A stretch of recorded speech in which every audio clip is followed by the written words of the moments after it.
Prometo no darte trabajo, solo no me dejes volver, susurró la niña con las muñecas marcadas y los labios partidos por la sed. Cuando Nakai vio el terror en sus ojos, sintió que su corazón se partía en dos. Lo que decidió entonces cambiaría para siempre a esas dos almas rotas. Hola, mi querido amigo. Soy Ricardo Rodríguez, el narrador de Sueños y Destinos.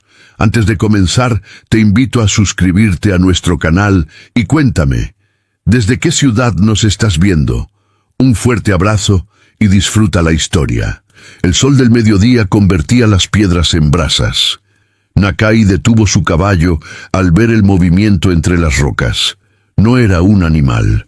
Los animales huyen o atacan, pero esto temblaba como algo atrapado entre ambos instintos. Se acercó despacio, con la mano cerca del cuchillo que llevaba al cinto. Entre las piedras resecadas por el calor implacable del desierto, una niña se encogía bajo una manta tan sucia que parecía parte de la tierra misma. Cuando él estuvo lo suficientemente cerca para ver sus ojos, ella levantó la cabeza. Había miedo en esa mirada, pero también algo más urgente. Algo que él reconocía porque lo había visto en su propio reflejo años atrás, cuando todo lo que conocía se derrumbó. Prometo no darte trabajo. La voz era apenas un susurro quebrado. Solo no me dejes volver allá. Señaló con el mentón hacia algún punto impreciso del horizonte. Sus labios estaban partidos por la sed. Nakai notó las marcas en sus muñecas, rojas y recientes. No eran las marcas de quien se cayó jugando. El desierto guardó silencio. Ni siquiera el viento se atrevía a moverse en ese momento. Nakai había aprendido a desconfiar de todo lo que pedía ayuda. La confianza le había costado su tribu, su nombre, su lugar en el mundo. Pero esta niña no cargaba armas. Solo cargaba lo que él conocía demasiado bien, el peso de haber visto cosas que nadie debería ver. El sol empezaba a descender, tiñendo de cobre las aristas del desfiladero. Las sombras se alargaban como dedos oscuros sobre la arena. Nakai miró hacia atrás, hacia el camino que había recorrido. Estaba solo desde hacía 3 años. 3 años vagando entre territorios que no le pertenecían, entre pueblos que lo miraban con recelo, entre memorias que no lo dejaban dormir. Había sido expulsado de su gente por negarse a firmar un acuerdo que entregaba tierras sagradas a cambio de ganado enfermo y promesas vacías. Los líderes que aceptaron ese trato se llamaban a sí mismos pragmáticos. Él los llamó traidores. Pagó el precio de la honestidad con el exilio. Ahora estaba frente a otra decisión. Podía seguir su camino, dejarla donde la encontró, mantener la soledad que al menos era predecible, o podía extender la mano. La niña no apartaba la mirada, no suplicaba, solo esperaba, como quien ya sabe que el mundo no regala nada, pero aún conserva un último resto de esperanza.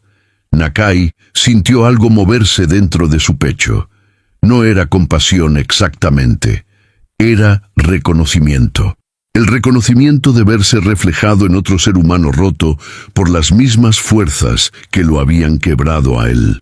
Sin decir palabra, extendió la mano. Ella la aceptó.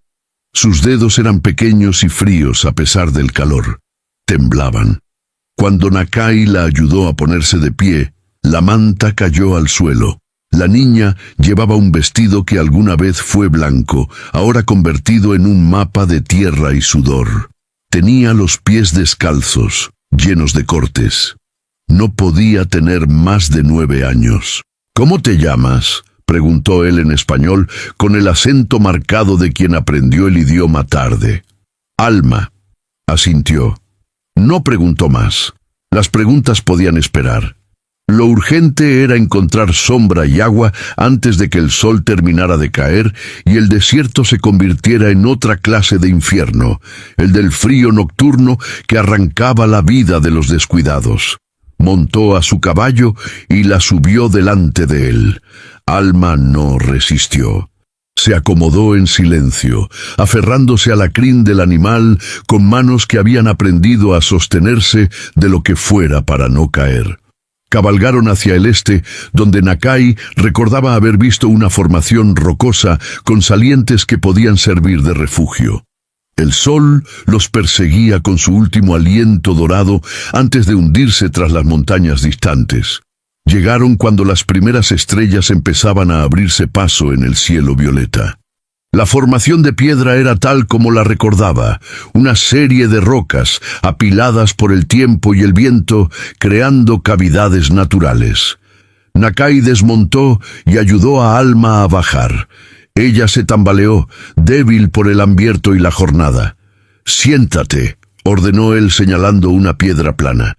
Mientras encendía un fuego pequeño con ramas secas que había recogido en el camino, Alma lo observaba. No con miedo, con algo parecido al asombro de quien descubre que todavía existe gente capaz de gestos simples sin esperar nada a cambio. Nakai sacó de su morral un trozo de carne seca y lo partió en dos. Le dio la mitad más grande. «Come despacio», advirtió. «Si comes rápido después de tanta hambre te enfermarás». Alma obedeció. Masticaba lentamente, como si cada bocado fuera un regalo que no quería desperdiciar. Nakai la observó de reojo mientras comía su propia porción.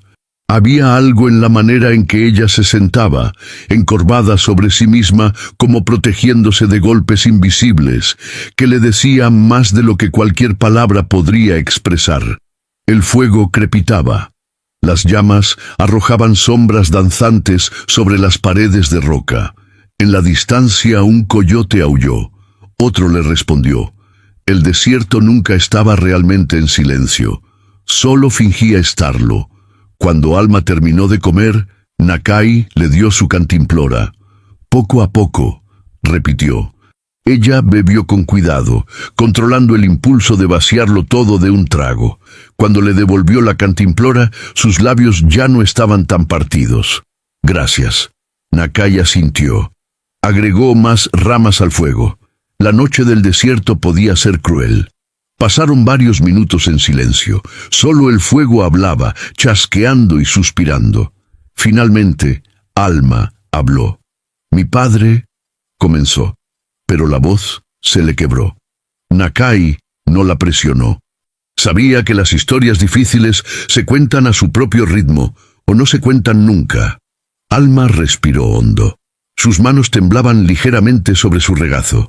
«Es predicador», continuó, mirando al fuego en lugar de mirarlo a él. «En Santa Rosalía. Todos lo respetan. Dicen que es un hombre santo». Se detuvo. Nakai esperó. «Pero en casa...» La voz se hizo más pequeña. «En casa es diferente». Las palabras empezaron a salir despacio, como agua filtrándose por una grieta. Alma contó sobre su madre, una mujer silenciosa que se fue marchitando año tras año. Contó sobre las noches en que escuchaba gritos, sobre los días en que su madre no podía levantarse de la cama, sobre cómo su padre explicaba cada moretón, cada hueso roto, como accidentes o castigos divinos por la debilidad femenina. «Un día mi madre desapareció», dijo Alma, y su voz sonaba hueca, vaciada.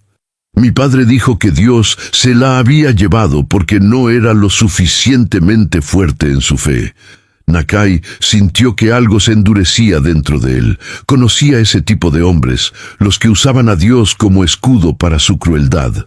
«Encontré papeles», continuó Alma, «escondidos en su escritorio, deudas, muchísimas deudas, cartas de usureros amenazándolo y otras cartas de otros sacerdotes, haciendo tratos». Sus manos se cerraron en puños pequeños sobre su regazo. «Me vigilaba todo el tiempo. Decía que yo era su responsabilidad ahora, que tenía que moldearme para que no terminara como mi madre». Su voz tembló. «Pero yo vi cómo terminó mi madre, y decidí que nunca volvería». El fuego crepitó más fuerte, como si también sintiera la rabia contenida en esas palabras.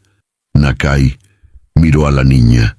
Realmente la miró, y vio lo que reconocía en su propia historia. la marca de haber sido traicionado por quienes debían proteger. Él había sido expulsado por su propia gente por decir la verdad. Ella había huido de quien llamaba padre por el mismo motivo. Eran dos exiliados bajo el mismo cielo indiferente.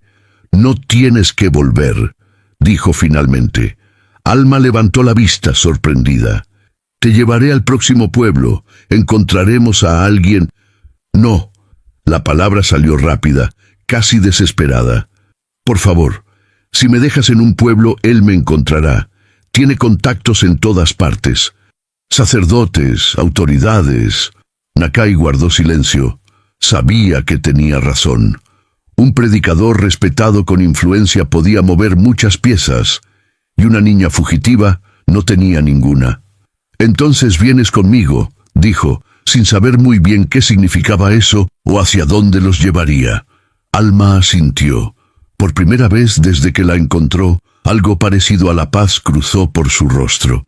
Esa noche durmieron cerca del fuego. Nakai se mantuvo despierto más tiempo, vigilando las sombras. Algo le decía que la historia que acababa de comenzar no tendría un camino fácil. Al amanecer, mientras el sol pintaba el desierto de tonos rosados y dorados, Nakai despertó a Alma con suavidad. «Tenemos que movernos». Ella se levantó sin quejarse, aunque tenía el cuerpo rígido por dormir sobre piedra. Nakai le dio más carne seca y agua.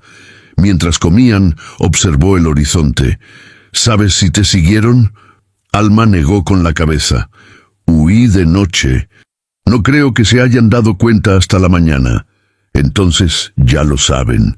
Las palabras cayeron como piedras entre ellos. Alma palideció ligeramente, pero no dijo nada. Nakai apagó los restos del fuego con tierra. Borró cualquier rastro visible de su presencia. Era un hábito aprendido en años de vivir como fugitivo. Montaron nuevamente. Esta vez cabalgaron hacia el norte, alejándose de las rutas más transitadas. Nakai conocía caminos antiguos, senderos que sus ancestros habían usado durante generaciones antes de que los mapas blancos dividieran la tierra en líneas que no significaban nada para quien realmente conocía el desierto. Mientras avanzaban, Nakai observaba a Alma de reojo.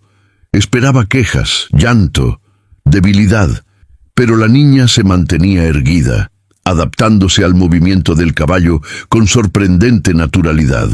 Sus ojos estaban alerta, observando todo. Cuando él señalaba una planta o un rastro animal, ella prestaba atención como si estuviera tomando nota mental. Detuvieron el caballo cerca del mediodía, cuando el sol estaba en su punto más cruel. Se refugiaron bajo la sombra escasa de un mezquite retorcido. Nakai sacó su cantimplora y le dio de beber primero a ella. «¿Dónde vamos?», preguntó Alma. «Al norte». «¿Qué hay al norte?». «Espacio». No era toda la verdad, pero era suficiente por ahora. Al norte había territorio apache, las tierras de donde él había sido expulsado. No sabía si sería bien recibido, pero conocía lugares donde podían ocultarse. Lugares donde un predicador mexicano no tendría alcance. Alma aceptó la respuesta sin más preguntas. Había aprendido que no todas las respuestas llegan cuando uno las pide. Continuaron viajando así durante 3 días. Nakai evitaba caminos conocidos, prefiriendo desfiladeros estrechos y planicies rocosas donde las huellas se perdían fácilmente. De noche, encendían fuegos pequeños, solo lo suficiente para combatir el frío. Alma aprendió a recoger leña seca, a reconocer plantas comestibles, a moverse en silencio. No hablaban mucho, pero en los silencios había algo que se estaba construyendo. Una confianza pequeña, frágil como una semilla recién plantada. La 4ª noche, mientras compartían el último trozo de pan duro que Nakai llevaba en su morral, él le habló. «Cuando era joven mi gente vivía en paz», comenzó, mirando el fuego en lugar de mirarla a ella. «No perfecta, pero nuestra. Teníamos tierra, agua, casa». Alma escuchaba con atención, inmóvil. Luego vinieron los acuerdos. Hombres blancos ofreciendo tratados. Algunos de nuestros líderes vieron oportunidad. Otros vimos trampa. Su voz se endureció. Yo hablé contra los que querían firmar. Dije que nos estaban vendiendo con promesas vacías. Hizo una pausa. El recuerdo todavía dolía como una herida mal curada. Me llamaron problemático. Dijeron que no entendía los nuevos tiempos. Cuando insistí, cuando mostré los documentos que probaban el engaño, me declararon traidor. Levantó la vista y encontró los ojos de Alma fijos en él. Mi propia gente me expulsó por decir la verdad. Alma asintió despacio, como si cada palabra confirmara algo que ella ya sabía sobre el mundo. ¿Por eso estás solo? Por eso estoy solo. El fuego chasqueó. En algún lugar lejano, un búho ululó. No quiero que te vayas, murmuró Alma tan bajo que casi se perdió en el viento nocturno. Nakai la miró. Había algo en su rostro que le recordaba al niño que él mismo había sido antes de que el mundo le enseñara a endurecer cada parte de sí. No me voy a ir, fueron las primeras palabras que pronunció sin pensarlas primero, y supo al decirlas que eran verdad. Pero la paz no duraría. Al quinto día, mientras cruzaban un desfiladero angosto entre paredes de roca arenisca, Nakai vio algo que le heló la sangre. Aves. Muchas aves levantándose al mismo tiempo desde un punto hacia el sur. No era comportamiento natural. Algo las había asustado. «Bajamos», ordenó en voz baja. Desmontó rápido y ayudó a Alma a hacer lo mismo. Llevó al caballo hacia una grieta entre las rocas, un espacio apenas suficiente para ocultarlos. Cubrió el hocico del animal con su mano para evitar que relinchara. Esperaron. El sonido llegó antes que la vista. Cascos. Varios. Moviéndose rápido pero con dirección clara. Buscaban. Nakai se asomó apenas lo suficiente para ver. 6 hombres a caballo. Llevaban rifles y ropa que mezclaba lo militar con lo civil. No eran soldados regulares, eran cazadores. El tipo de hombres que se contratan cuando se quiere recuperar algo o a alguien. Pasaron a menos de 50 metros de su escondite. Nakai contuvo la respiración. Alma estaba petrificada contra la pared de roca, con los ojos muy abiertos. Los jinetes se detuvieron. Uno de ellos desmontó y examinó el suelo. Nakai reconoció el gesto. Estaba buscando rastros. Se dio cuenta de su error. Había dejado marcas en un tramo de tierra suave 2 kilómetros atrás. Maldijo internamente. El rastreador señaló hacia el norte. Los otros asintieron, pero entonces uno de ellos habló, y su voz llegó clara en el silencio del desfiladero. El predicador ofrece 500 pesos por la niña, viva. ¿Y el apache? ¿Muerto o vivo? No le importa. 500 pesos. Era una fortuna, suficiente para que hombres desesperados recorrieran medio territorio. Los jinetes siguieron adelante, pero Nakai sabía que volverían. Los rastros los llevarían directamente hacia ellos. Esperó hasta que el sonido de los cascos se perdió completamente. Luego sacó al caballo del escondite.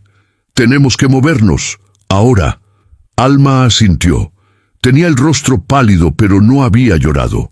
Nakai cambió de rumbo, abandonó el camino norte y se desvió hacia el este, hacia un terreno más accidentado que conocía de sus años de vagabundeo. Era arriesgado, pero necesario. Durante las siguientes horas cabalgaron sin detenerse. El sol caía despiadado sobre ellos. El caballo empezaba a mostrar signos de cansancio, pero no podían parar. Al anochecer, llegaron a un punto donde el terreno se volvía casi vertical.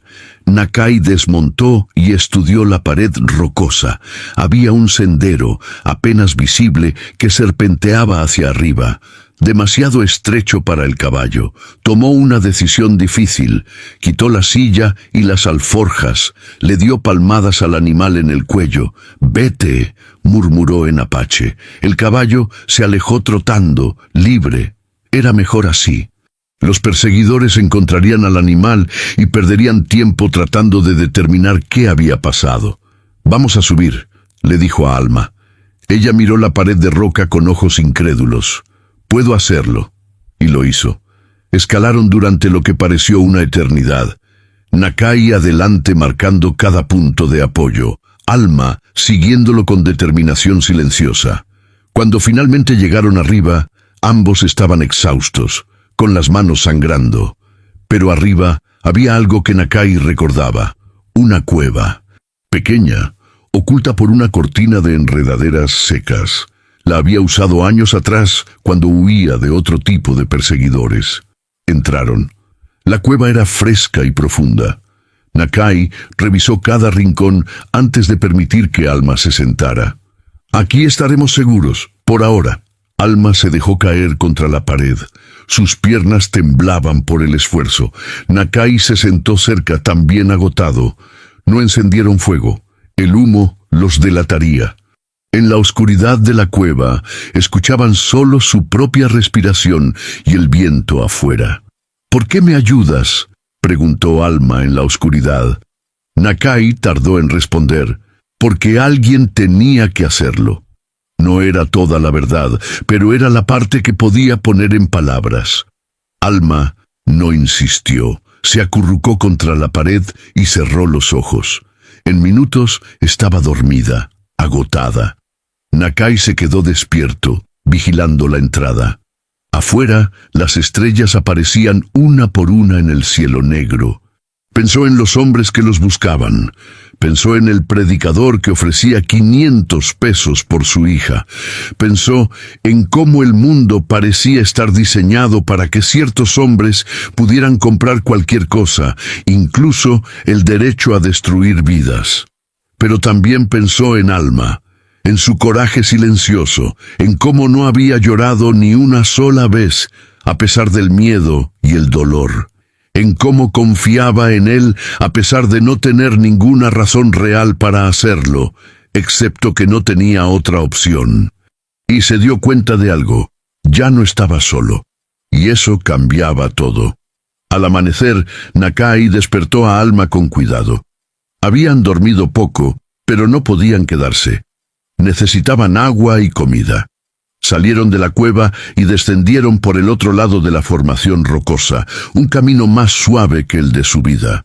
Nakai conocía un arroyo estacional que debía estar activo en esta época. Con suerte encontrarían agua.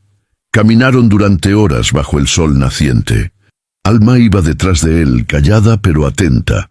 Nakai le enseñaba cosas sin palabras: cómo leer el terreno, cómo reconocer señales de agua, cómo moverse sin hacer ruido innecesario. Encontraron el arroyo cerca del mediodía. Era apenas un hilo de agua clara corriendo entre rocas, pero era agua. Bebieron hasta saciarse. Nakai llenó su cantimplora. Mientras descansaban a la sombra de unas rocas, escucharon voces. Nakai reaccionó instintivamente. Empujó a Alma detrás de una roca grande y se preparó para lo peor. 3 hombres aparecieron, siguiendo el curso del arroyo. Iban a pie, llevaban rifles, pero no parecían estar cazando. Hablaban con tranquilidad. Nakai se relajó ligeramente cuando escuchó su idioma, apache, de su propia tribu. Se quedó inmóvil escuchando. Los hombres hablaban sobre una partida de caza. No estaban buscándolo. Probablemente ni siquiera sabían que estaba en la zona. Uno de ellos se detuvo para beber del arroyo. Los otros esperaron. Nakai se debatía internamente. Podía dejar que pasaran, o podía rebelarse. 3 años de exilio le habían enseñado a desconfiar incluso de su propia gente. Pero Alma necesitaba más que lo que él podía ofrecer solo. Necesitaba comida, refugio verdadero, seguridad.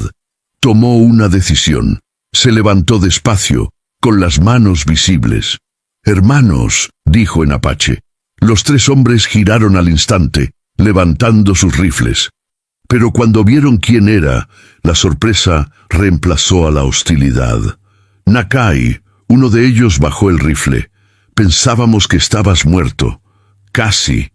Hubo un momento de tensión. Estos hombres conocían su historia. Sabían por qué había sido expulsado.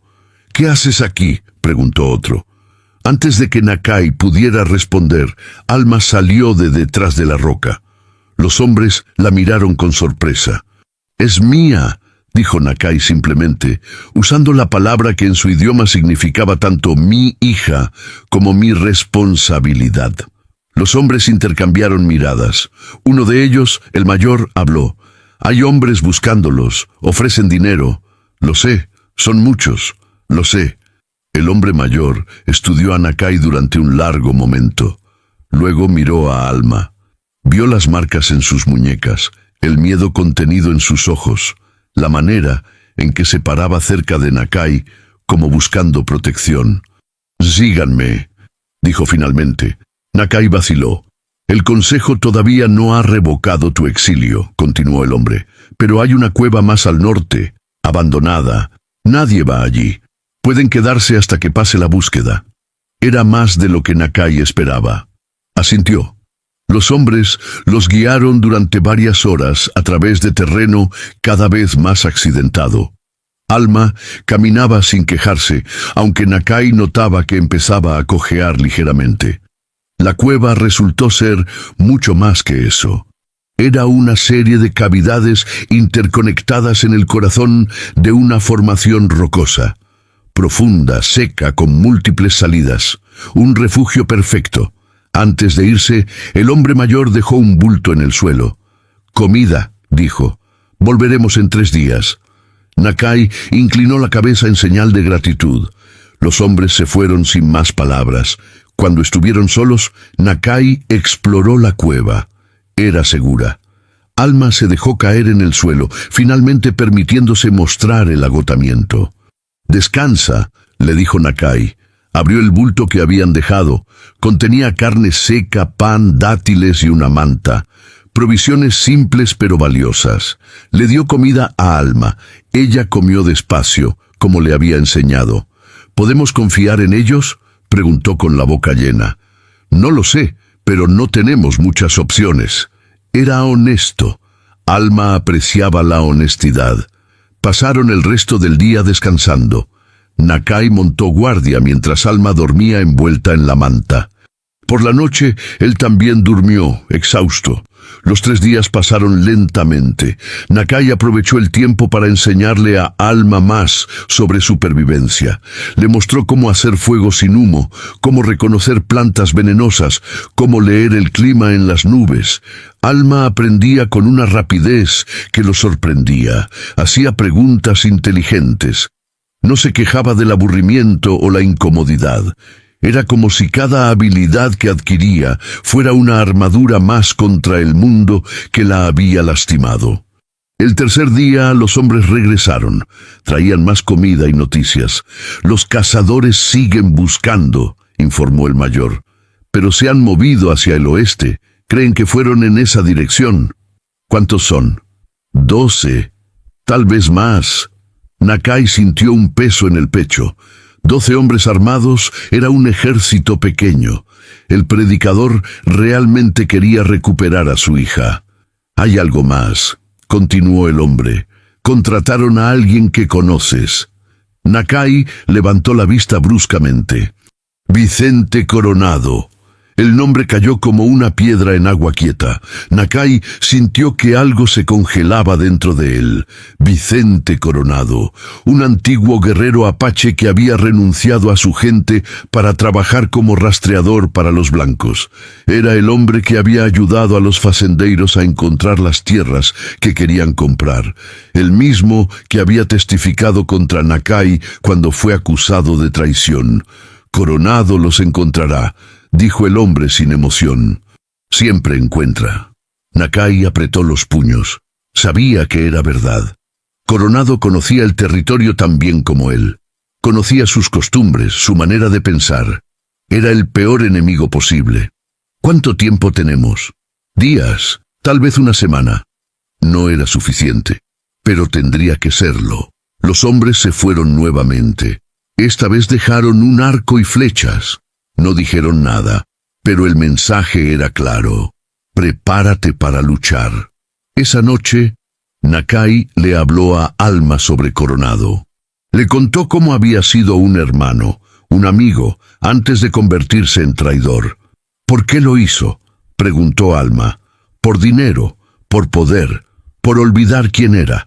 Nakai miraba el fuego pequeño que habían encendido en lo profundo de la cueva. A veces el mundo te ofrece un trato. Puedes ser tú mismo y sufrir, o puedes ser lo que otros quieren y tener comodidad. Coronado eligió la comodidad. Tú no lo hiciste. No. ¿Te arrepientes? La pregunta lo tomó por sorpresa. Se quedó pensando. A veces, admitió finalmente. Pero el arrepentimiento es diferente de la culpa. Me arrepiento del dolor, pero no tengo culpa. Alma asintió como si entendiera perfectamente esa distinción. Pasaron los días en espera tensa. Nakai preparaba defensas, estudiaba las salidas de la cueva, planeaba rutas de escape. Alma lo ayudaba en silencio, aprendiendo cada movimiento. Una tarde, mientras recogían leña cerca de la cueva, Alma habló. «Si me atrapan», dijo sin mirarlo, «no quiero que mueras por mí». Nakai se detuvo. «No van a atraparte, pero si lo hacen, no lo harán». Ella lo miró entonces, con esos ojos que habían visto demasiado para su edad. «Nakai, no eres mi padre, no tienes obligación conmigo». Él se arrodilló para quedar a su altura. «Eres mi familia ahora», dijo con una firmeza que no admitía discusión. «Y la familia no se abandona, nunca». Alma sintió que algo se quebraba dentro de ella. Lágrimas que había contenido durante días empezaron a rodar por sus mejillas. Nakai la abrazó torpemente, sin saber bien cómo consolar, solo sabiendo que debía hacerlo. Permanecieron así mientras el sol se ponía tras las montañas, dos seres humanos rotos, aprendiendo que estar roto junto a alguien es diferente de estar roto solo. La noche que todo cambió llegó sin aviso. Nakai despertó con un instinto que no podía explicar. Algo estaba mal. El silencio era demasiado completo. Ni siquiera los insectos hacían ruido. Se levantó sin hacer sonido y caminó hacia la entrada de la cueva. La luna casi llena iluminaba el paisaje con luz plateada, y entonces los vio. Sombras moviéndose entre las rocas. Muchas sombras. Se habían acercado en silencio absoluto, rodeando la formación rocosa. Coronado los había encontrado. Nakai regresó corriendo a donde dormía Alma. «Despierta, tenemos que irnos». Alma abrió los ojos de inmediato. Alerta. No preguntó. Solo se levantó y tomó su manta. Nakai la guió hacia una de las salidas traseras de la cueva, una grieta estrecha que había identificado días atrás como escape de emergencia. Se movían rápido pero en silencio. Cuando llegaron a la grieta, escucharon voces afuera. Los hombres ya estaban cerrando el cerco. Habían esperado hasta tener todas las salidas vigiladas. Nakai maldijo internamente. Estaban atrapados. «Quédate aquí», le susurró a Alma, empujándola hacia el rincón más profundo de la grieta. «No, quédate». Regresó hacia la entrada principal. Necesitaba crear una distracción, darle a Alma una oportunidad de escapar por otra ruta. Pero cuando llegó a la entrada, una voz lo detuvo. «Nakai». Era Coronado. «Sé que estás ahí dentro». Nakai no respondió. «No tiene que terminar mal», continuó Coronado. «Entrega a la niña. El predicador solo quiere recuperar a su hija. Tú puedes irte». «Tengo órdenes de dejarte ir». Era mentira. Nakai lo sabía. Las órdenes eran muerto o vivo. «La niña se queda conmigo», gritó Nakai. Hubo un silencio. Luego risas. Varios hombres riéndose. «Siempre fuiste terco», dijo Coronado. «Esa terquedad te costó tu tribu. Ahora te costará la vida». Nakai preparó el arco. Tenía 12 flechas. Los hombres afuera eran al menos el doble. Las probabilidades no importaban. «Última oportunidad», advirtió Coronado. Nakai respondió con una flecha que silbó en la oscuridad y se clavó en algún lugar afuera. Escuchó un grito de dolor. Primer impacto. La respuesta fue inmediata. Disparos. Muchos disparos. Las balas rebotaban contra las paredes de la cueva, levantando polvo y fragmentos de roca. Nakai se refugió detrás de una formación rocosa. Esperó a que parara el tiroteo. Cuando hubo una pausa, se asomó y disparó otra flecha. Otro grito, pero no era suficiente. Eran demasiados. Entonces escuchó algo que le heló la sangre. Pasos dentro de la cueva. Habían entrado por otra abertura. Se dio vuelta justo a tiempo para ver a un hombre apuntándole con un rifle. El disparo nunca llegó. Alma apareció detrás del hombre con una roca grande en las manos. Golpeó al hombre en la cabeza con toda su fuerza. El hombre cayó. Nakai la miró, sorprendido. «Te dije que te quedaras. Y yo te dije que no quería que murieras». No había tiempo para discutir. Más hombres venían. Nakai tomó el rifle del hombre caído. Disparó hacia la abertura por donde habían entrado. Los disparos los hicieron retroceder. «Tenemos que salir», dijo Alma. Tenía razón. Quedarse en la cueva era una trampa mortal. Nakai buscó con la mirada. Había una abertura en el techo de la cueva, demasiado alta para alcanzar normalmente. Pero había rocas apiladas que formaban una especie de escalera precaria. «¡Arriba!», ordenó. Alma escaló primero. Nakai cubría su espalda, disparando hacia cualquier sombra que apareciera. Cuando ella llegó arriba, él subió detrás. La abertura daba a una cornisa estrecha en el exterior de la formación rocosa. La luna llena los iluminaba completamente, haciéndolos blancos perfectos. Un disparo pasó cerca de la cabeza de Nakai, luego otro. Corrieron por la cornisa, pegados a la pared de roca. Era estrecha, peligrosa. Un paso en falso significaba caer 30 metros. Llegaron a un punto donde la cornisa se acababa. Solo había un salto de 2 metros hasta la siguiente formación rocosa. Nakai podía hacerlo. «Pero Alma, puedo hacerlo», dijo ella antes de que él preguntara. Tomó impulso y saltó. Por un momento pareció que no llegaría. Luego sus manos se aferraron al borde de la otra roca. Nakai la ayudó a subir. Él saltó después, justo cuando varios hombres aparecían en la cornisa que acababan de abandonar. Siguieron corriendo, saltando de roca en roca como animales perseguidos. Los disparos los seguían. Uno de ellos rozó el brazo de Nakai. Sintió el ardor, pero no se detuvo. Llegaron a un punto donde el terreno descendía abruptamente. No había salida visible. Detrás de ellos, los perseguidores se acercaban. Nakai miró a su alrededor desesperadamente, y entonces vio la vegetación, arbustos secos, matorrales, todo reseco por el sol. Tomó su pedernal y su yesca. En segundos tenía una chispa. La arrojó a los arbustos más cercanos. El fuego se prendió de inmediato. Las llamas saltaron de arbusto en arbusto, creando una cortina de fuego y humo entre ellos y los perseguidores. «¡Corre!», gritó. Descendieron por el lado opuesto mientras el fuego crecía detrás de ellos. El humo los protegía, pero también los cegaba. Tosían, tropezaban, pero no se detenían. Cuando finalmente llegaron a terreno plano, estaban cubiertos de hollín y sangre. Nakai tenía el brazo herido. Alma tenía las manos destrozadas de tanto agarrarse a las rocas. Pero estaban vivos. Detrás de ellos, el fuego rugía. Los gritos de los hombres se mezclaban con el crepitar de las llamas. Nakai agarró la mano de Alma y corrieron hacia la oscuridad del desierto, alejándose del fuego, alejándose de sus perseguidores, alejándose de todo. Corrieron hasta que sus pulmones ardían más que el fuego que habían dejado atrás. Corrieron hasta que las piernas se negaban a dar un paso más. Solo entonces se detuvieron.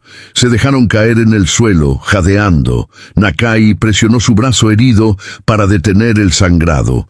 La bala había pasado de lado, desgarrando carne pero sin tocar hueso. Alma temblaba, no de frío, sino de la descarga de adrenalina. Nakai la abrazó con su brazo bueno. «Ya pasó», murmuró. «Ya pasó». Pero sabía que no había pasado. Los encontrarían de nuevo. Siempre lo harían mientras el predicador siguiera ofreciendo dinero y Coronado siguiera aceptándolo. Tenían que llegar más lejos. Tenían que llegar a territorio donde el dinero mexicano no tuviera poder. «¿Puedes caminar?», preguntó a Alma. Ella asintió, aunque estaba claramente exhausta.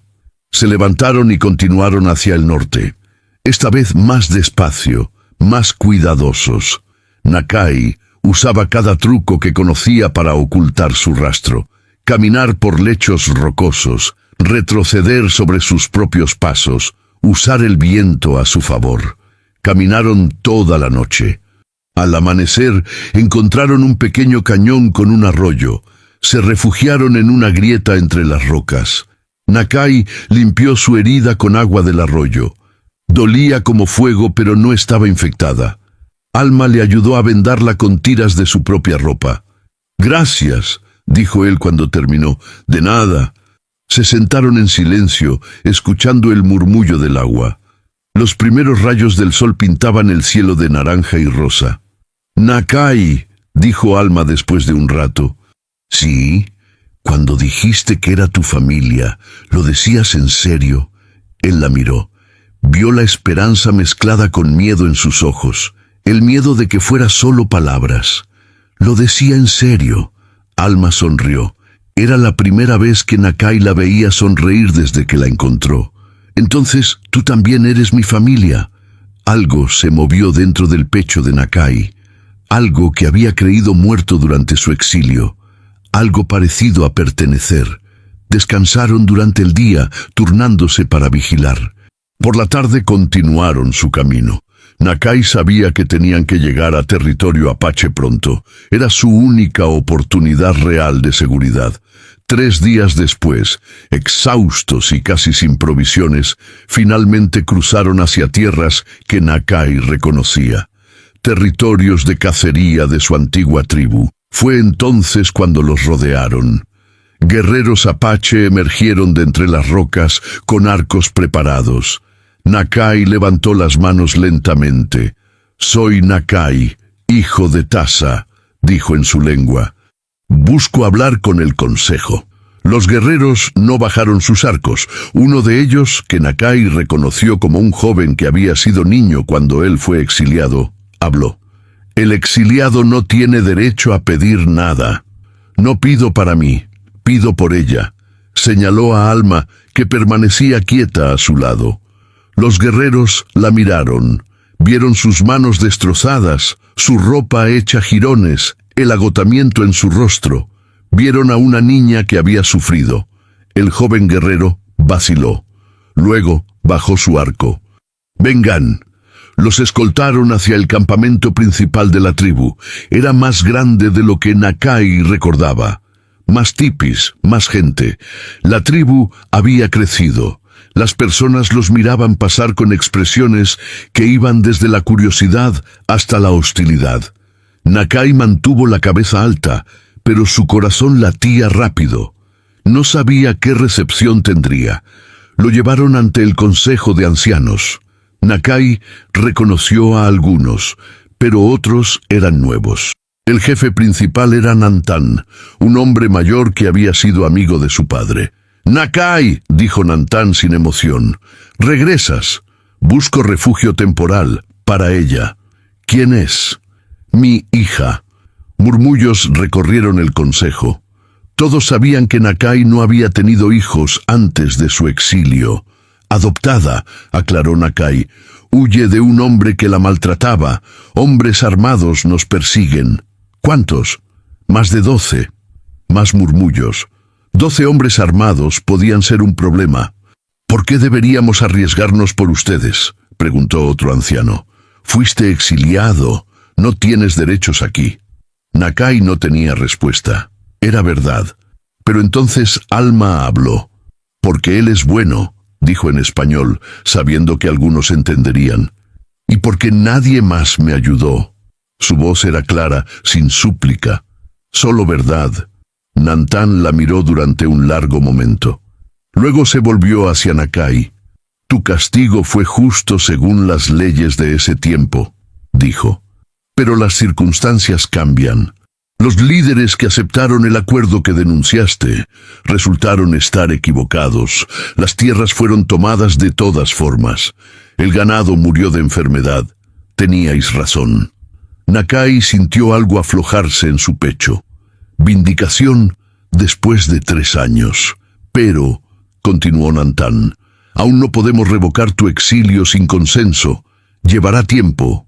«No tenemos tiempo», dijo Nakai. «Los perseguidores vendrán. Entonces los recibiremos», declaró Nantán con una firmeza que no admitía discusión. Esa noche, Nakai y Alma fueron alojados en un tipi apartado. Les dieron comida, agua, mantas limpias. Alma comió hasta hartarse por primera vez en semanas. Mientras ella dormía, Nakai salió y se encontró con Nantán bajo las estrellas. «Gracias», dijo simplemente. «No me agradezcas aún. Los problemas vienen». «Lo sé». Permanecieron en silencio, mirando las estrellas. «Esa niña», dijo Nantán finalmente. «La miras como padre. Es lo que soy ahora. Cambiaste. El exilio cambia a todos». Nantán asintió. «O te rompe o te forja. Tú fuiste forjado». Los perseguidores llegaron 3 días después. Nakai estaba entrenando a Alma en el uso del arco cuando los vigías dieron la alarma. 12 jinetes se acercaban desde el sur. Los guerreros apache se prepararon rápidamente. Formaron una línea defensiva en la entrada del campamento. Nakai se colocó entre ellos, con Alma detrás protegida. Los jinetes se detuvieron a distancia respetuosa. Coronado cabalgaba al frente. A su lado iba un hombre mayor, vestido de negro. El predicador. Nantán salió al frente del grupo de guerreros. «Están en tierra apache», declaró en español. «No son bienvenidos». Coronado tradujo para los otros jinetes. El predicador lo empujó adelante y habló directamente. «Vengo por mi hija», dijo con voz que pretendía ser paternal, pero sonaba autoritaria. «Fue secuestrada por ese hombre», señaló a Nakai. «La niña vino por voluntad propia», respondió Nantán.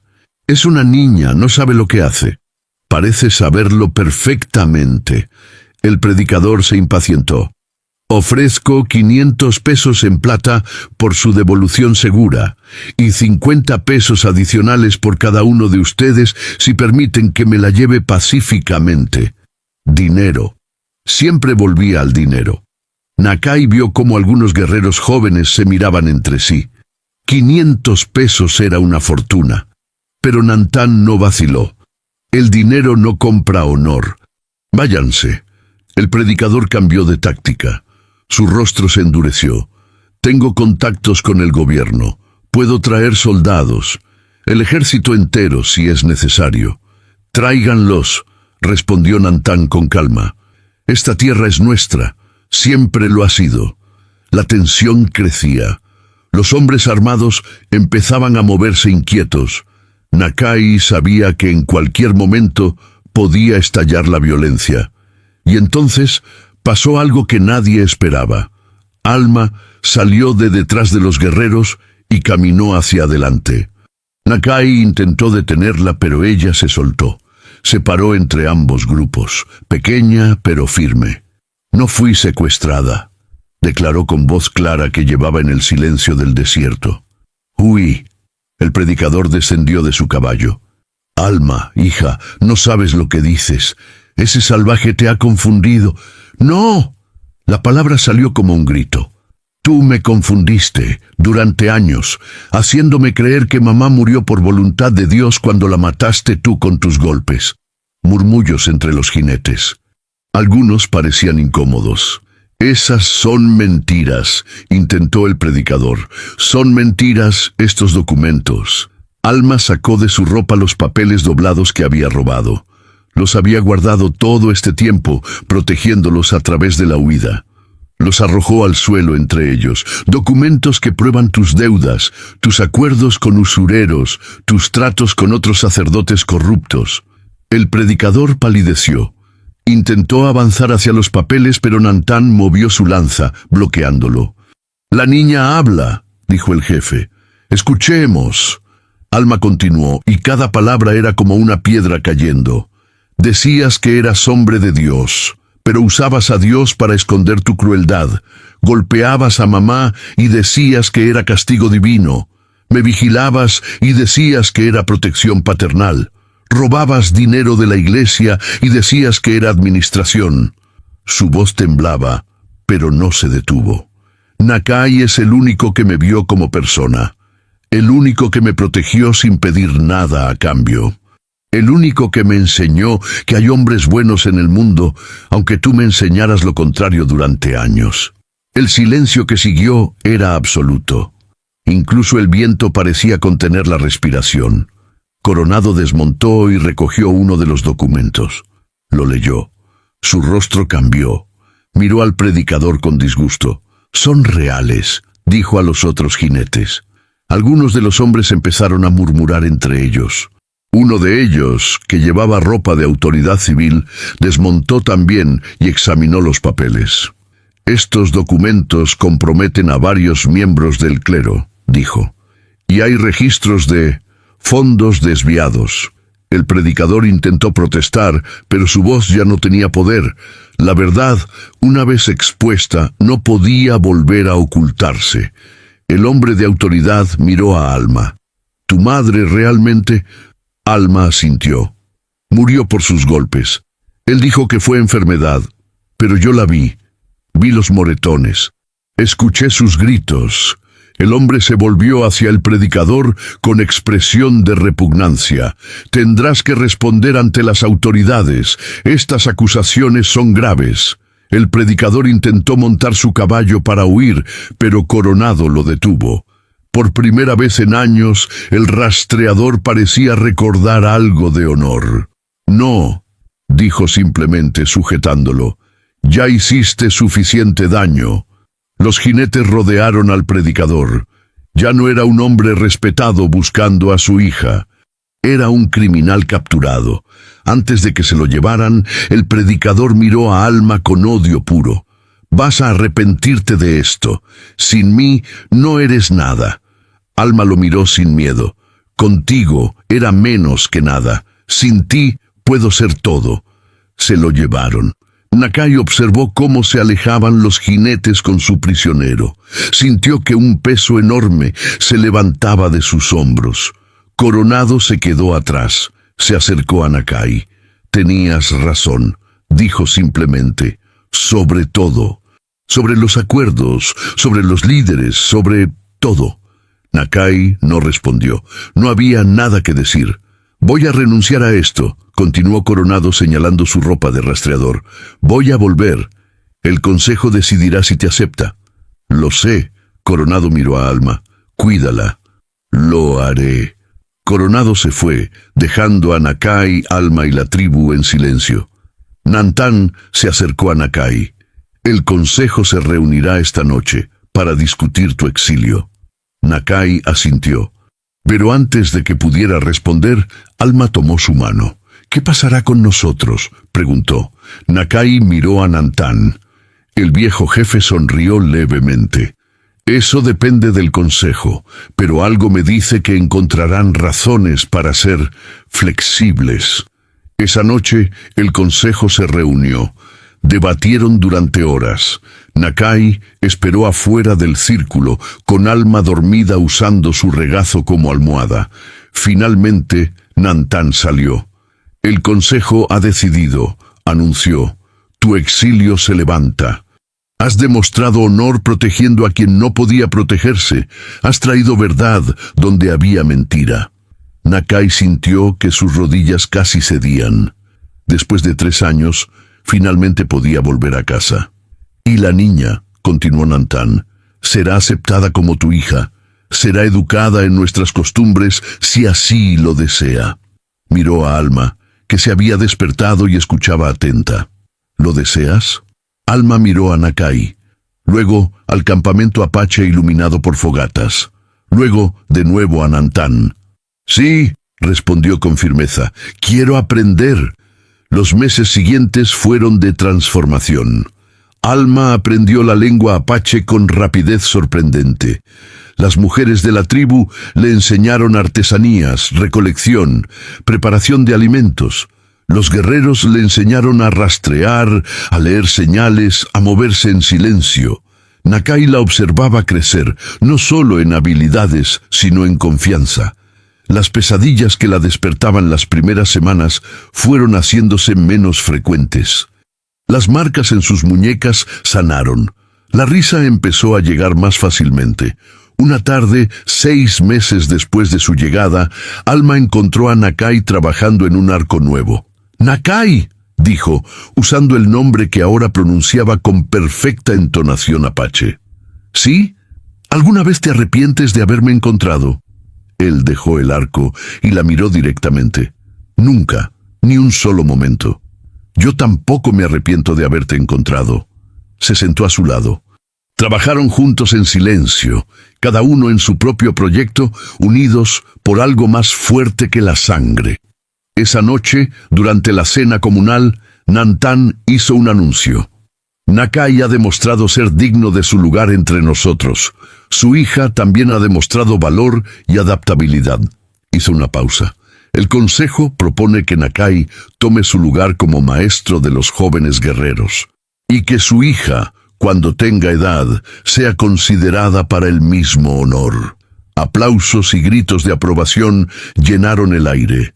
Nakai aceptó con una inclinación de cabeza. Alma sonrió hasta que le dolieron las mejillas. Después, cuando caminaban de regreso a su tipi bajo las estrellas, Alma habló. «¿Sabes qué es lo extraño? ¿Qué? Durante años viví con miedo de no ser suficiente para mi padre. Ahora vivo sabiendo que soy más que suficiente para ti». Nakai se detuvo. Puso una mano en su hombro. «Siempre fuiste suficiente. Solo necesitabas a alguien que lo viera». Alma lo abrazó. Nakai correspondió torpemente, aún aprendiendo este lenguaje del afecto que le había sido negado durante tanto tiempo. Permanecieron así bajo las estrellas del desierto, dos almas que el mundo había tratado de quebrar, pero que habían encontrado, una en la otra, la fortaleza para no solo sobrevivir, sino florecer. En la distancia, un coyote aulló. Otro respondió. El desierto cantaba su antigua canción, la misma que había presenciado 1000 historias de pérdida y encuentro, de dolor y sanación. Y en medio de esa inmensidad, una niña y un hombre que habían aprendido que la familia no se define por la sangre, sino por la elección, dormían tranquilos, finalmente en casa.